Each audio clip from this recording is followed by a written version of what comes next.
प्रयाग की विशेषता क्या है? प्रयाग की एक तो विशेषता है ही, सब जानते हैं कि स्नान करने जाओ तो हमारे पाप वहां खत्म हो जाते हैं, हम पापों से मुक्त हो जाते हैं। ध्यान देना, इसी प्रकार से ध्यान रखना प्यारे, संत के चरण भी तीर्थराज प्रयाग हैं। लोग कहते हैं कि महात्मा जी आपके चरण प्रयाग हैं, तो आप तो अभी तक अपने ऊपर बहुत पाप ले लिए होंगे। हमने कहा किसके पाप आए होंगे? बोले जो लोग आपका चरण छूते हैं तो व्यक्ति पापों से मुक्त हो जाता है और आपके ऊपर पाप आ जाते हैं। हमने कहा नहीं, संत के ऊपर ना तो पाप रहते हैं ना पुण्य रहते हैं, ना तो हमारे ऊपर पाप है ना पुण्य है, हम दोनों से मुक्त हैं। बोले कैसे हो सकता है? यदि हम पाप से घिरे हैं तो किसी न किसी से तो आप भी घिरे होंगे। याद रखना, संत का जीवन ना तो पाप से घिरा होता है ना पुण्य से घिरा होता है। क्यों? बोले जो व्यक्ति आते हैं और संत को प्रणाम करते हैं तो मैं ये मानता हूं कि उसके पाप संत के पास चले जाते हैं, लेकिन याद रखना, लेकिन जो संत की निंदा करते हैं वो पाप वो ले जाते हैं, इसलिए संत पापों से मुक्त हो जाता है। बोले संत दरस, बोले संत दरस जिम अरे पातक तरही। संत का केवल दर्शन मात्र हो जाए, याद रखना, गंगा का केवल दर्शन हो जाए तो व्यक्ति पाप से मुक्त हो जाता है, संत का दर्शन हो जाए तो व्यक्ति पाप से मुक्त हो जाता है। बोले दर्शन ही हो जाए, अरे चरण तो दूर की बात है।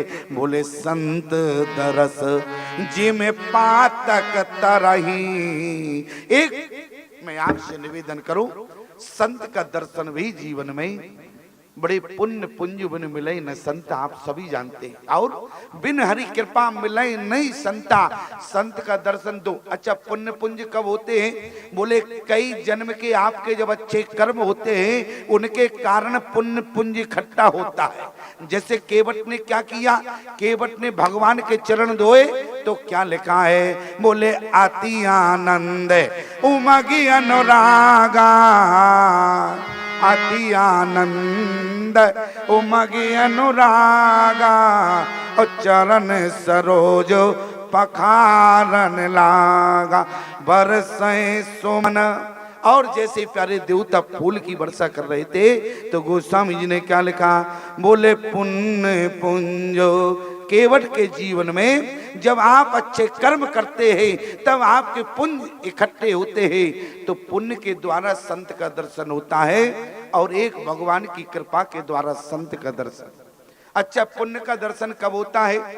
जब आप अपना घर द्वार काम धाम छोड़ कर जावे और वहां मान लो कहीं जा रहे हो और संत का दर्शन हो जावे, या आप अपना घर द्वार छोड़कर किसी तीर्थ में जावे और आपको संत का दर्शन हो जाए, तो समझ लेना प्यारे, ये आपके पुण्यों के कारण संत का दर्शन हुआ। लेकिन संत ही जब आपके यहाँ चलकर आ जावे तो ये आपके जीवन के पुण्य के कारण नहीं, ये तो भगवान की कृपा हुई है प्यारे, तब संत का दर्शन हुआ है। ध्यान देना, बोले पुण्य पुंज बिन मिले न संता। दूसरी जगह क्या लिखा? बोले बिन हरि कृपा हरि मिले नहीं संता। क्यों? बोले अब मोहे भरोसो हनुमंता, और बिन हरि कृपा मिले नहीं संता। बिना भगवान की कृपा के संत का दर्शन नहीं होता है प्यारे। लेकिन ईमानदारी से बताओ, संता कितनी जगह आया है?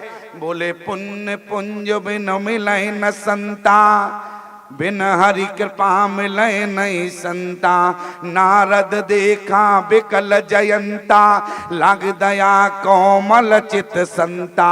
और बोले पुर नर नारे सुभग सोच संता, धर्मशील ज्ञानी गुणवंता। और बोले हरि अनंत हरि कथा अनंता, काहीं सुने सब विधि बहु संता। कितने लोग संत हैं? सारे संता समझ में आ गए होंगे। ध्यान देना, संत और संता में अंतर क्या होता है? संत और संता में ज्यादा अंतर नहीं होता है, संत और संता में। ध्यान देना, बोले जिनका भगवान के पास आवागमन हो, जिनका भगवान के पास आवागमन हो उनको संता कहते हैं। और जो अपनी तपस्या के द्वारा भगवान तक पहुंच जाते हैं, मेरा कहने का मतलब है भगवान के दर तक पहुंच जाएं तो वो संत हो जाते हैं प्यारे। लेकिन भगवान के पास से आवागमन हो जाए प्यारे तो समझ लेना कि वो संता है। और एक विलक्षण बात क्या है, बोले कहीं सुनाई, बोले कहीं सुनाई सब विधि बहु संता। तो एक बात बताओ, कहने और सुनने वाले मात्र से क्या प्राणी संता बन जाता है? आप केवल पंडाल में आके बैठ जाए और आप संता बन गए, और हम केवल आपको कथा सुनाने लगे तो मैं संता बन गया क्या? ईमानदारी से बताना, संता बनाने वाला कौन है? अरे कौन सा हमारे जीवन में तप है? न तो हमने तप किया न जप किया, लेकिन इसके बाद भी गोस्वामी जी ने हमको संता की डिग्री प्राप्त करा दी। संता की डिग्री देने वाला कौन है? गोस्वामी तुलसीदास जी है। तो गोस्वामी जी से जब पूछा गया कि हमारे जीवन में न जप है न तप है, इसके बाद भी हम संता बने हैं, अरे केवल कथा सुनने मात्र से क्या संता होता है? कथा कहने मात्र से क्या प्राणी संता बन जाता है? लेकिन हमारी बात को कान खोल कर सुनना, न तो आपके कर्म ने आपको संता बनाया, न हमारे कर्म ने हमको संता बनाया।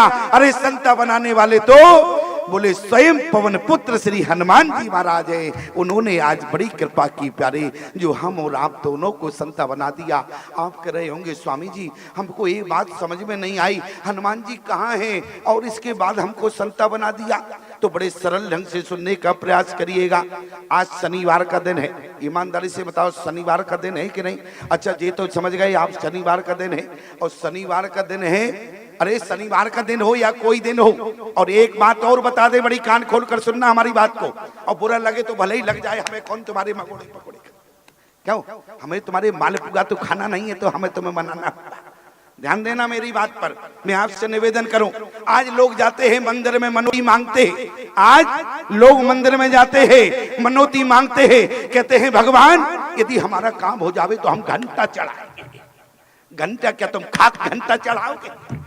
ईमानदारी से बताओ, इतने लोग यहाँ पर विराजमान है, मैं पूछना चाहता हूं कि वास्तविक में घंटा किसे कहते हैं?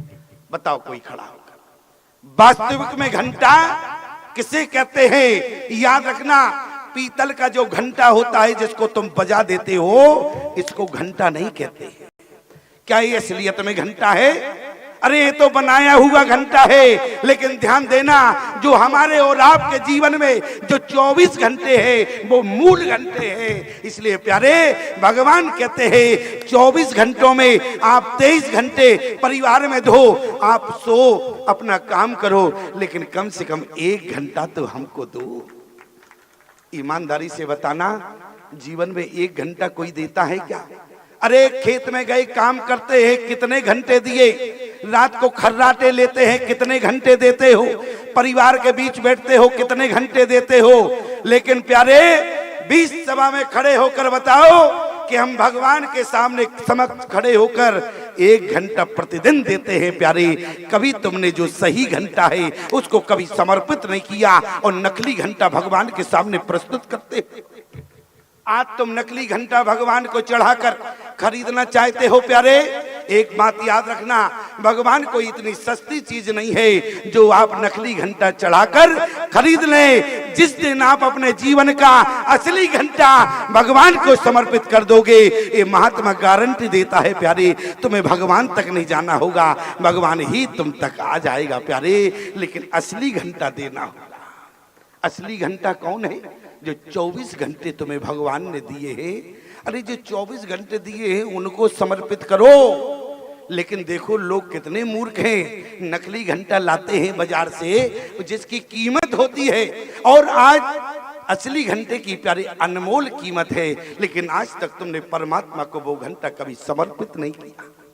इसलिए मैं आपसे निवेदन करूं, भगवान के मंदिर में जाओ तो सदा असली घंटा समर्पित करना। नकली घंटा चढ़ाने से कुछ नहीं होता है प्यारे। असली घंटा चढ़ाने की आदत बना लो। कम से कम प्यारे आधा घंटा देना, 1 घंटा देना, तो कम से कम किसी सभा में गर्व से कह सकोगे प्यारे कि मैं परमात्मा को प्रतिदिन 1 घंटा देता हूं प्यारे। अरे पूरे जीवन में तुमने कितने नकली घंटे चढ़ाए? अभी बहुत से व्यक्ति ऐसे बैठे होंगे यहाँ पर कि स्वामी जी हमने तो 1 ही घंटा नहीं चढ़ाया, वो भी नकली भी। अच्छा बताओ किसने? क्योंकि आजकल तो मंदिर में घंटे जब चढ़ते हैं जब कोई काम हो जाए। अच्छा नकली घंटा तुम बोल कर आए हो तो कहां से काम होगा? अरे असली घंटा देना शुरू कर दोगे तो बताओ ईमानदारी से तुम्हारे काम रुकने वाले होंगे कि? नकली घंटा चढ़ाते हो,